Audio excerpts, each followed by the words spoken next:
¿Ya? Y grabar. Bueno, nos habíamos quedado en este punto, ¿cierto? Estábamos hablando acerca de la equivalencia que tiene la, la parte eléctrica, ¿cierto? Con la parte de transferencia de calor. ¿Hay alguien que haya estudiado eléctrica acá? Que su especialidad sea la Yo estoy electricidad. electrónica, profe.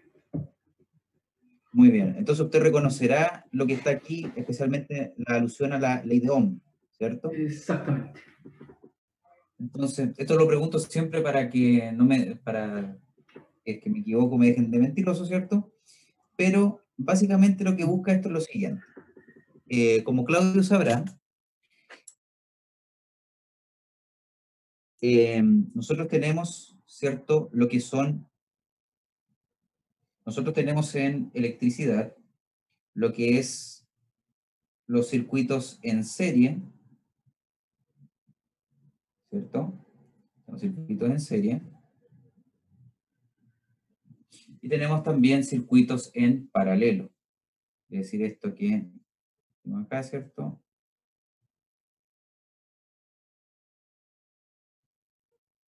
Una cosa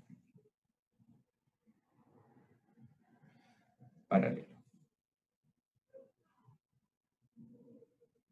Entonces, básicamente, lo que yo espero y la idea que existe en la electricidad, ¿cierto? Es ver estos circuitos y tratar de analizar algunas cosas. Todo circuito eléctrico tiene una componente que se llama, que es la corriente, ¿cierto? La corriente que va en este sentido de acá. Todo esto tiene una resistencia, ¿cierto? Las resistencias que están aquí.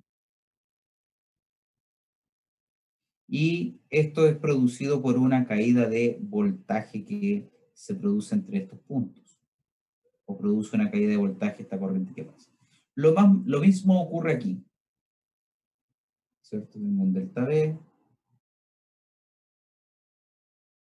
Y tengo acá que va en ese sentido. La pregunta es, bueno, ¿y qué tiene que ver esta cuestión con lo que yo estoy viendo y con lo que se trata este ramo, que es de transferencia de calor? Bueno, lo que tiene que ver esto es que el hecho de que estos sean, lo pueda ver como resistencias, me permite hacer un poco el juego que se hace con las resistencias eléctricas. Lo que yo espero de lo que se busca en este tema es poder encontrar lo que es la resistencia equivalente.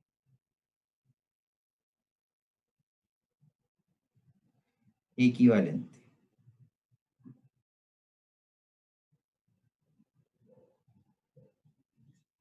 Entonces yo estas tres resistencias, por ejemplo, que están aquí, yo las puedo, bueno, esas tres resistencias que estaban ahí, yo las puedo, ahí, ¿cierto? Yo las puedo transformar en una sola resistencia, que va a tener un valor equivalente. Entonces, si yo hiciera el análisis de las tres resistencias por separado y hago el análisis de esta resistencia equivalente,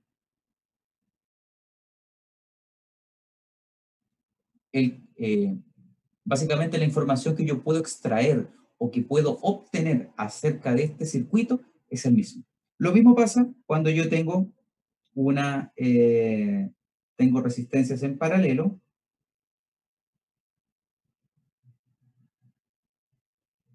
¿Ya? Yo también puedo sacar una resistencia equivalente. ¿Ya? Entonces, Claudio, ayúdame aquí. Cuando la resistencia equivalente en un circuito, ¿cierto?, en serie, ¿cómo lo podría calcular? Se suman las resistencias individuales. Es la suma de las resistencias independientes, ¿cierto? De cada uno de las resistencias resistencias independientes, ¿cierto? Muy bien. Claro. ¿Y qué hago cuál es el tratamiento que tengo que hacer para las resistencias en paralelo? En paralelo se suman en la multiplicación dividido la suma. Si es que no mal recuerdo. Bueno, una forma también de verlo para quienes no estén tan familiarizados con este tema es que 1 dividido la resistencia equivalente es igual a la suma de el inverso de cada una de las resistencias independientes. Si uno traduce esto, o se hace de la manera que nos decía Claudio, ¿ya? Pero para que sepan que en realidad esto es de esta manera, ¿ya? Entonces, de nuevo, ¿de qué me sirve esto? Bueno, como ustedes vieron anteriormente, como ustedes vieron, me refiero en la diapositiva, ¿cierto?, que está detrás de esto, yo tengo una analogía aquí entre la ley de Ohm, que es lo que permite este cambio, ¿cierto?, esta situación, y lo que es el calor transferido, ¿ya? En donde el calor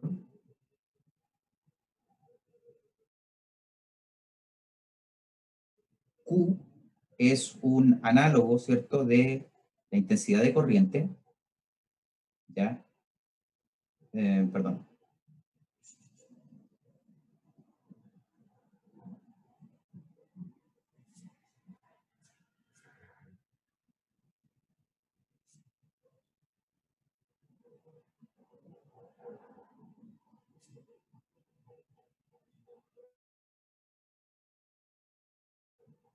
A ver si. Q es un equivalente a la intensidad de corriente. El delta T es un análogo, ¿cierto?, de la caída de voltaje. Y finalmente, menos K por A, perdón, menos delta X partido K por A es un análogo de la resistencia. Ustedes se preguntarán, bueno, y esto, de nuevo, ¿de qué me sirve? Los 5 por qué y todo esto que aparece en la parte de mantenimiento. Bueno, esto me sirve para cuando yo tengo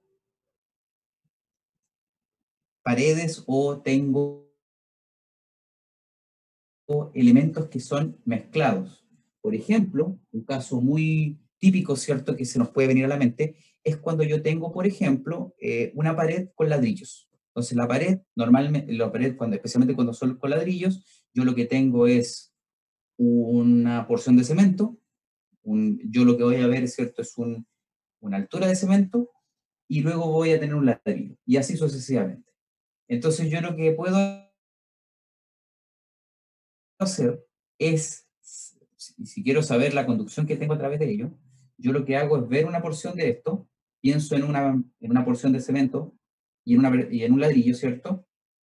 Y determino una resistencia equivalente, ¿ya? Para poder determinar la transferencia de calor. Esto es muy útil, especialmente cuando tengo elementos que son muy disímiles en términos de su constante la constante conductividad térmica, ¿ya? Para que lo sepan. Esta herramienta, la verdad es que de todo lo que ustedes han visto hasta el momento en transferencia de calor, es la más útil de todas, ¿ya? Por lejos, por lejos. ¿Por qué no? ¿Por qué? Porque nos permite llegar y nos permite calcular básicamente cualquier tipo de pared, cualquier tipo de elemento que yo tenga, lo puedo calcular con esto, ¿ya?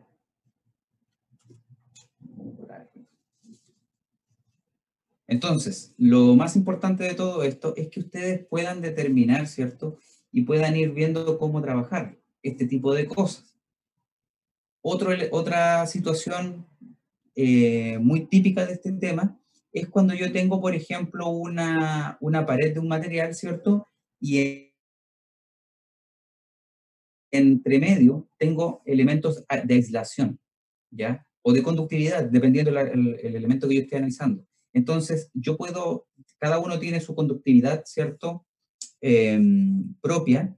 Entonces, yo lo puedo ver como un circuito en serie, calcular esta resistencia equivalente que viene siendo el menos delta X partido K por A, y con eso obtengo, ¿cierto?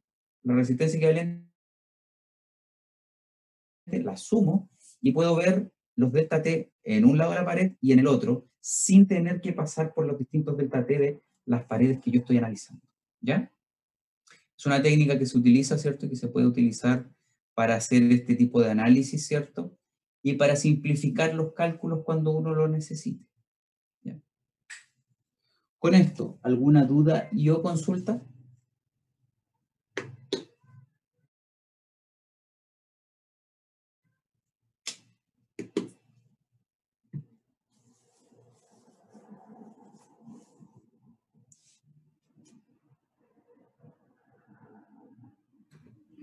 No, profe, no sé qué preguntar.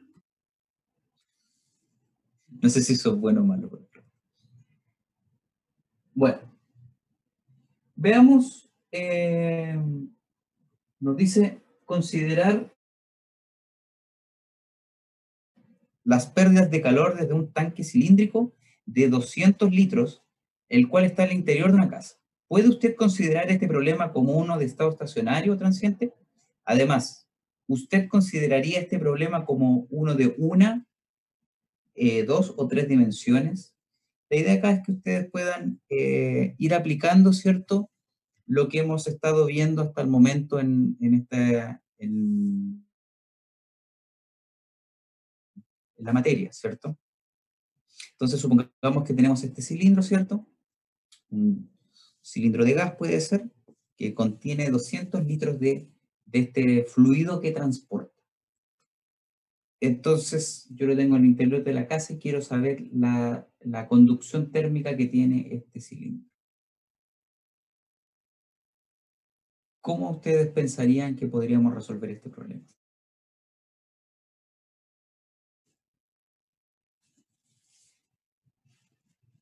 ¿O qué harían ustedes? ¿Qué piensan ustedes?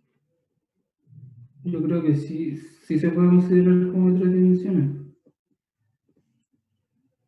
¿Se puede considerar como estado estacionario, dices? Sí, pues, porque no se está moviendo el tanque cilíndrico, al menos no dice eso. Ya, muy bien. Entonces, me dicen acá que lo podemos considerar como estado estacionario.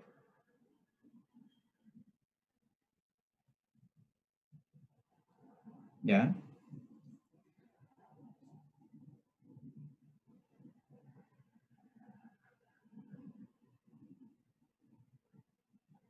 Vamos a escribir acá estado estacionario, estado transiente.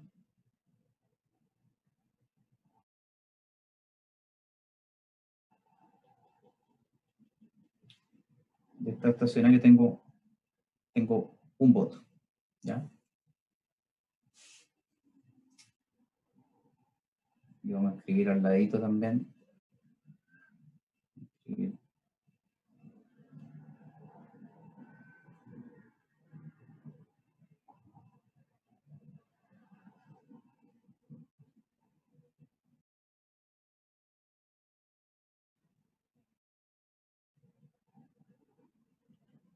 ¿Cuántas dimensiones deberíamos poder considerar este ejercicio? Ya.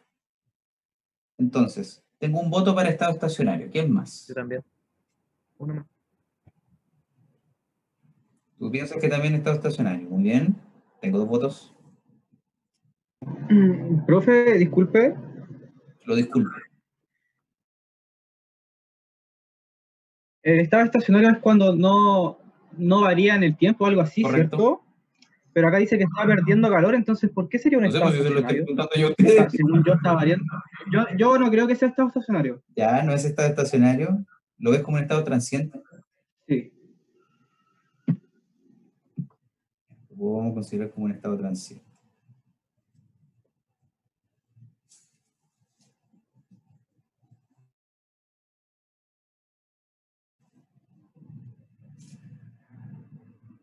Señor Carlos Bruna, ¿quiere cambiar el Que voto? dice considera las pérdidas de calor, pero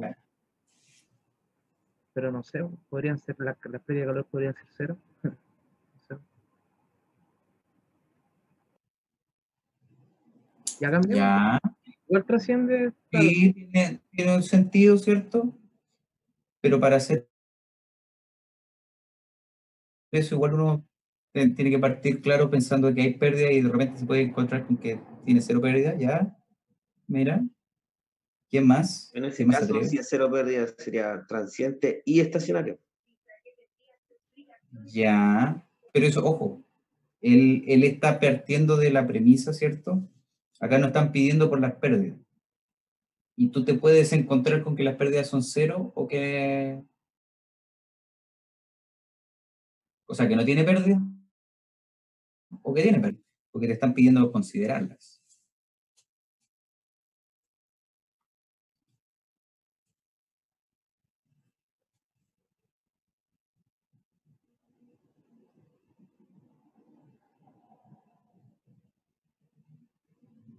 Ya,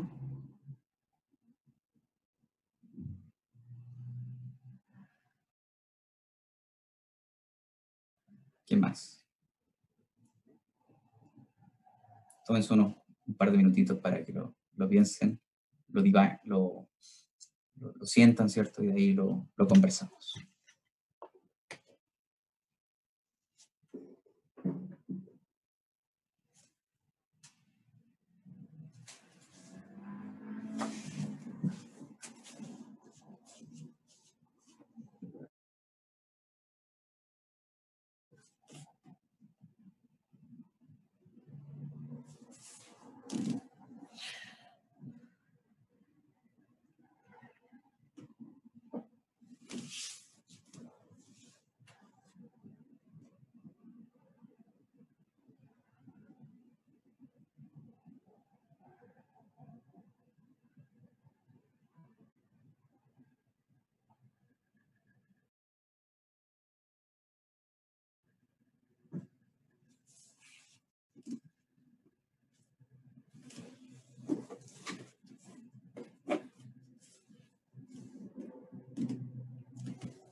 Ya, cuéntenme, ¿a qué conclusiones llegaron?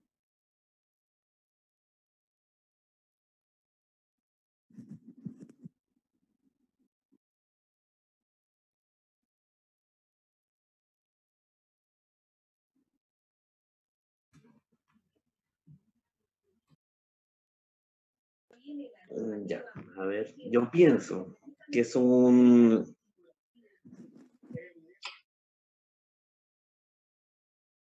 problema que tiene tres dimensiones y que es Ya, transiente porque el estado inicial no es el mismo el estado final, van cambiando las condiciones. transiente. Tengo 2 votos para transiente y más encima se atrevió, dijo, voy por los 3 dimensiones. Estamos Ya, hablando de que está dentro de una casa. sí, ya. ¿Alguien más? Son tímidos. Profe, yo creo que es un estado estacionario y de 3 dimensiones. Y debido a que el cambio de temperatura va a ser constante, ya que se encuentra dentro de una casa yo creo que siempre se mantiene a la misma temperatura en el tiempo, o varía Ya, un poquito. y de 3 dimensiones debido a los espacios y el objeto. Ya. Ok. Me agradó eso. Muy bien. ¿Quién más? Vamos. Apostemos fuerte.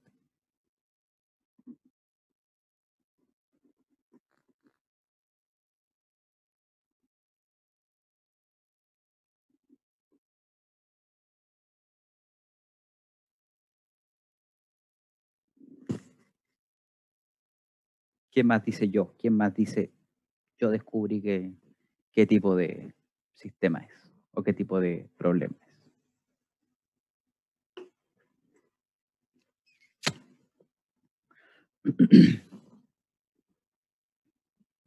Pasa palabra, profe.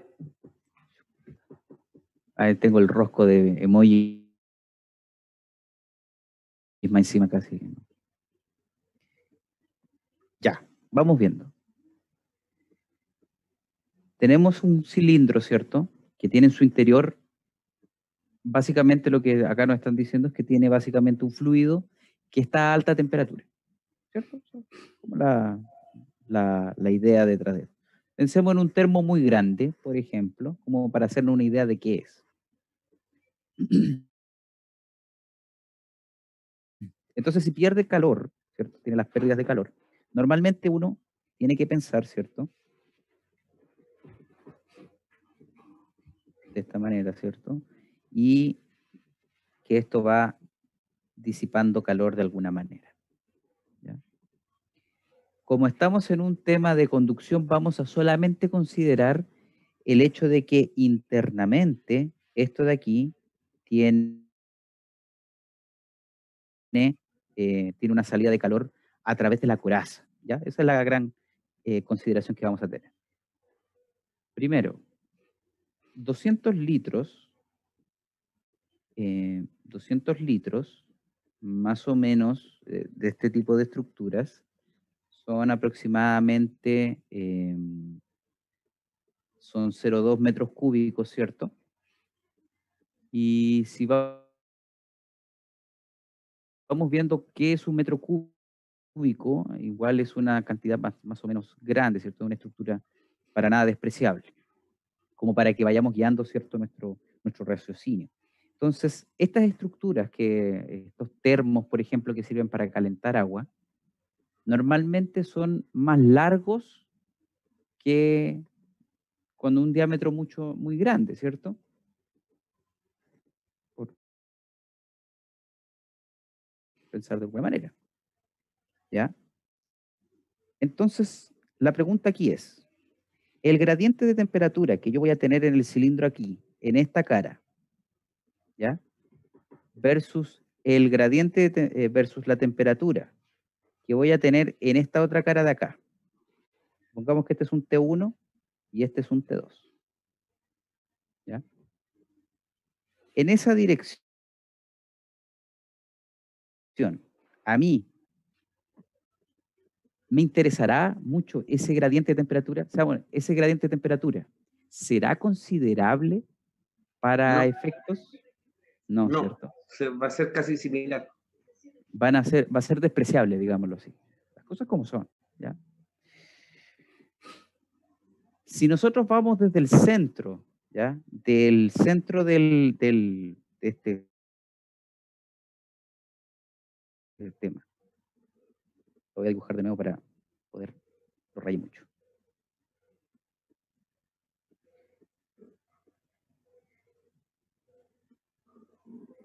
Si yo veo lo que tengo acá y yo quiero saber la temperatura que atraviesa aquí esta coraza, la distancia radial, si se puede decir.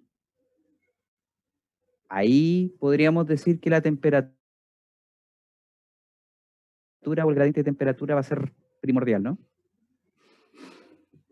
Entonces, esa es una. Y la otra dimensión que se ve en las coordenadas cilíndricas, por si acaso, si es que Gilberto no se las enseñó, es el radio, o sea, perdón, es el ángulo. ¿Ya? Normalmente, estos elementos se considera que tienen la misma temperatura, ¿cierto? Se considera que están en una misma temperatura al interior. Por lo tanto, en todas sus direcciones radiales, en todas las direcciones angulares, ¿cierto?, va a tener exactamente la misma temperatura. Por lo tanto, lo que podríamos decir, no sé si sin temor a equivocarnos, pero que en realidad debería ser de una dimensión. No porque en las otras direcciones necesariamente no haya un gradiente de temperatura, sino porque el gradiente de temperatura es tan despreciable y puedo hacer simplificaciones tan buenas que mejor lo considero de una dimensión de 1. ¿Ya? Entonces el análisis es acá, por si acaso, es que el gradiente de temperatura tiene que ser significativo para que yo pueda considerar esa dirección. ¿Ya? Yo lo había tomado como que la temperatura del cilindro, al estar al interior de una casa, varían las condiciones de temperatura de la casa. Claro. Eso lo tomé que era tridimensional. Claro, pero no, sí, escuchando a tus compañeros, también a Maximiliano tenía exactamente la misma duda, o sea, el mismo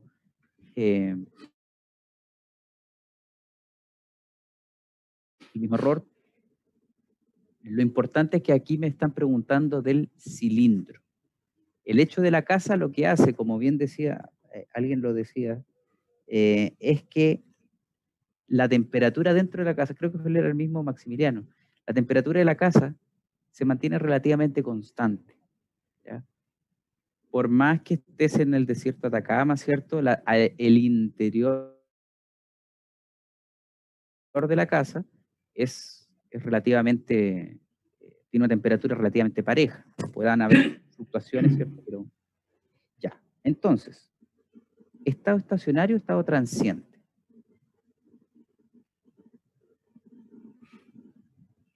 En ese caso sería estacionario, porque las condiciones son las mismas. Podríamos No, no considerarla, varía. ¿cierto? Sí. Son las mismas, ¿cierto? ¿Ya? Y lo otro es que vamos a llegar a un momento en que la temperatura alrededor del tanque va a alcanzar un equilibrio. Entonces no va a haber forma de que cambie. ¿Por qué? Porque alrededor del tanque, por ejemplo, siempre está a 30 grados Celsius. ¿Ya? A lo mejor el resto de la casa estará a 10, 15, pero alrededor de eso está a 30. ¿Ya? Va a llegar ese momento. Transiente no lo podríamos considerar eventualmente.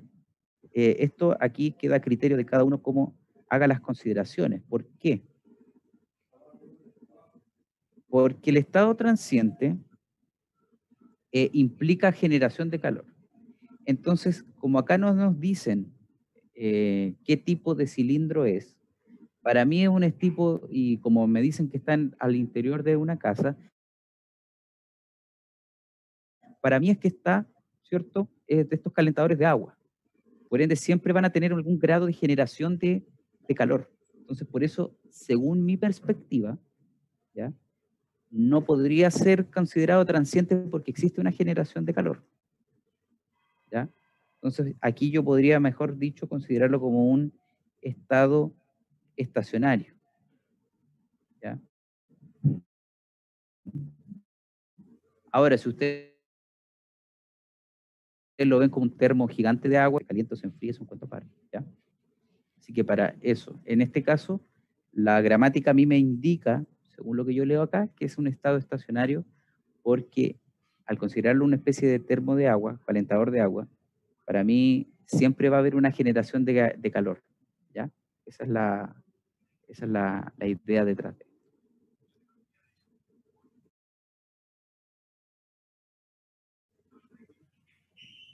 ¿Quién no coincide con el análisis planteado en este problema?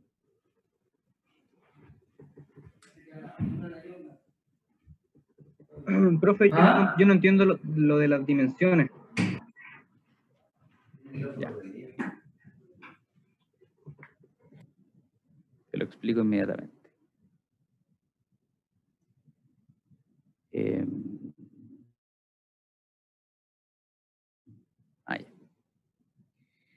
Entonces, yo cuando quiero hacer un análisis dimensional de todo esto, lo primero que tengo que hacer es ver qué tanto afecta el gradiente de temperatura en dicha dirección. Entonces, ¿cómo yo puedo decir, sabes que esto sí es de 1 o 2 o 3 dimensiones? Lo primero es ver qué tanto afecta el gradiente de dicha dirección a la temperatura. Entonces, lo primero que yo dije fue, bueno, no es lo primero, fue lo segundo que dije. La temperatura, el contenido de este cilindro estaba a una cierta temperatura. Pongámosle el número, 500 grados Celsius. ¿Ya? Y el exterior, en la habitación en la cual está inserto, podemos considerar que está a 30 grados Celsius. ¿Ya? Por ejemplo. Entonces, la pregunta acá es, desde el interior del cilindro, desde este punto de aquí, hacia afuera, hacia el borde más exterior del cilindro, ¿es relevante el gradiente de temperatura? Sí, porque el fluido que está en el interior a 500 grados Celsius tiene que chocar acá con la habitación que está a 30.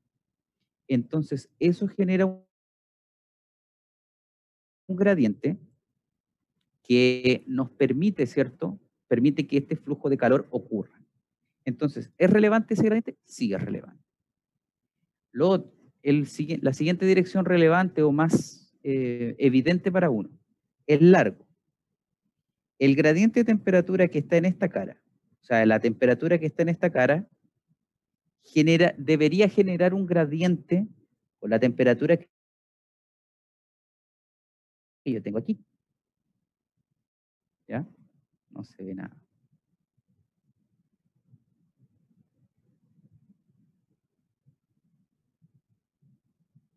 ¿Ya? Debería generar un gradiente con eso. Pregunta, esas temperaturas que yo tengo en estas caras, en estos extremos del cilindro, ¿son tan diferentes? O sea, la temperatura T1 y la temperatura T2, ¿serán tan diferentes para el cilindro? Deberían ser las mismas, ¿no? Prácticamente. Entonces, ese gradiente de temperatura no es relevante tampoco.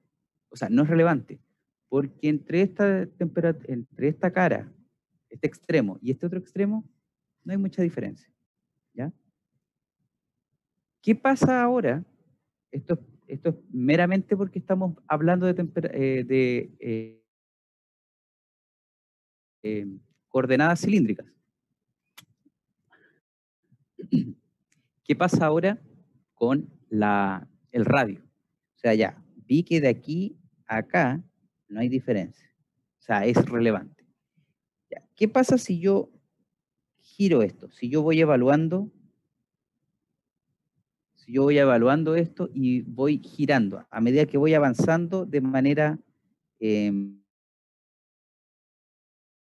pensando que este es el ángulo cero, yo me voy cambiando, ¿cierto? Y voy hasta los 90 grados, después a los 180 grados. El gradiente de temperatura cambiará si yo estoy, por ejemplo, en este punto del cilindro o en este punto del cilindro, ¿cierto? Con respecto al interior. No, debería seguir siendo la misma.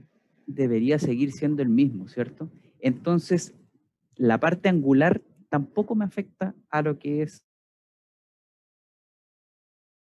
el análisis. Entonces, como tanto el largo como la parte angular no me afectan, yo lo que digo es que esto es una dimensión. Ese es el análisis más relevante para cuantificar las pérdidas de calor que tiene este cilindro.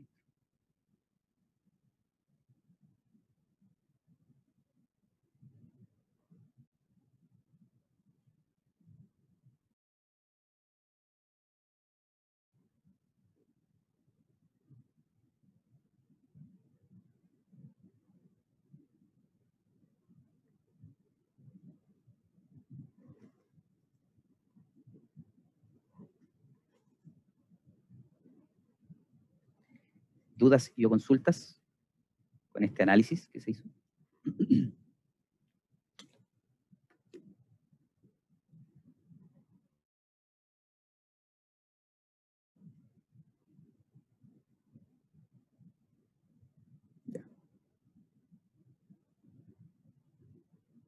esta es otra pregunta de tipo comprensión, ¿ya? Dice, considerar un sartén de acero utilizado para hervir agua sobre una estufa eléctrica. La parte inferior del sartén tiene un espesor de 0,5 centímetros y tiene un diámetro de 20 centímetros. La unidad calefactora en la parte superior tiene un consumo de 1000 watts de potencia durante la cocina y un 85% del calor generado es transferido uniformemente al sartén. El calor transferido desde la superficie de la sección inferior al agua ocurre por convección con un coeficiente H. Asumiendo que la conductividad térmica es constante y unidimensional, expresar la formulación matemática de este problema, considerando estado estacionario, no resolver. Entonces, básicamente lo que tenemos que hacer es analizar lo que es la conducción térmica de este sartén. No nos vamos a meter con la parte de convección, eso lo vamos a ver la próxima semana, así que esa parte ni siquiera la lean, ya esa parte del agua que tiene un coeficiente de convección H, ni lo vean. Lo vamos a ver la próxima semana. Entonces, les dejo unos minutitos, unos 5 minutitos para que lean esto bien, lo piensen, lo digieran y lo conversamos a continuación.